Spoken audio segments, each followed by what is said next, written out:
सीधे गुरुजी पवन सिन्हा के पास चलता हूं, बताइए गुरुजी। जी, अभिषेक जी को ओम के बारे में कुछ नहीं पता।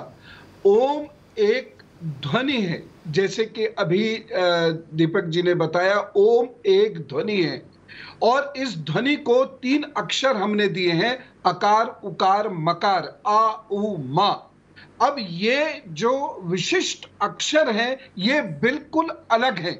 इसको अल्लाह के साथ जोड़ने का कोई अर्थ है ही नहीं। इसके पीछे केवल एक खराब इंटेंशन दिखाई दे रही है या फिर अज्ञानता दिखाई दे रही है और कुछ नहीं है। अब देखिए ना, हम ओम कहते लेकिन शिव नहीं कहते, हम ओम कहते लेकिन विष्णु जी नहीं कहते। जब हम कोई भी नाद करते, ये अनाहद नाद है, ये नाभि से उठता है, हृदय चक्र पर आता है, उसके बाद ये विशुद्धि होते हुए आज्ञा चक्र को ये इतने बीच में स्पंदित करता है जिससे ब्रह्म चक्र जागृत होता है।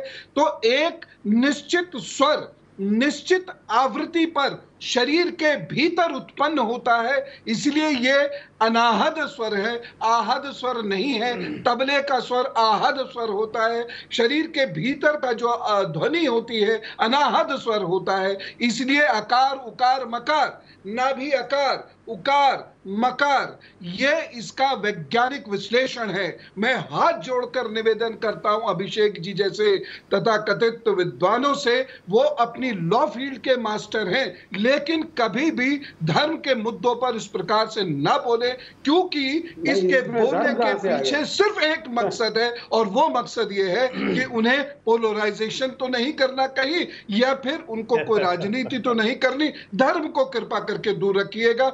अभी अभय जी ने जो बात कही, शुरुआत जो की, बड़ी अच्छी शुरुआत की, लेकिन उसके बाद समस्या उनके साथ ये हुई कि वह अपनी बात कह नहीं पा रहे थे क्योंकि कुछ पार्टी के बंधन रहे होंगे, और अभिषेक जी को डिफेंड नहीं कर पा रहे थे क्योंकि उनको इस बात का सेंस है कि ओम क्या है। तो मैं अपनी बात पूर्ण कर रहा हूं ये कहते हुए कि अभिषेक जी इस क्षेत्र में बिना ज्ञान लिए मत आइए। ये एक निश्चित आवृत्ति का अनाहद स्वर है और इसको किसी अन्य शब्द अक्षर के साथ कंपेयर नहीं किया जा सकता।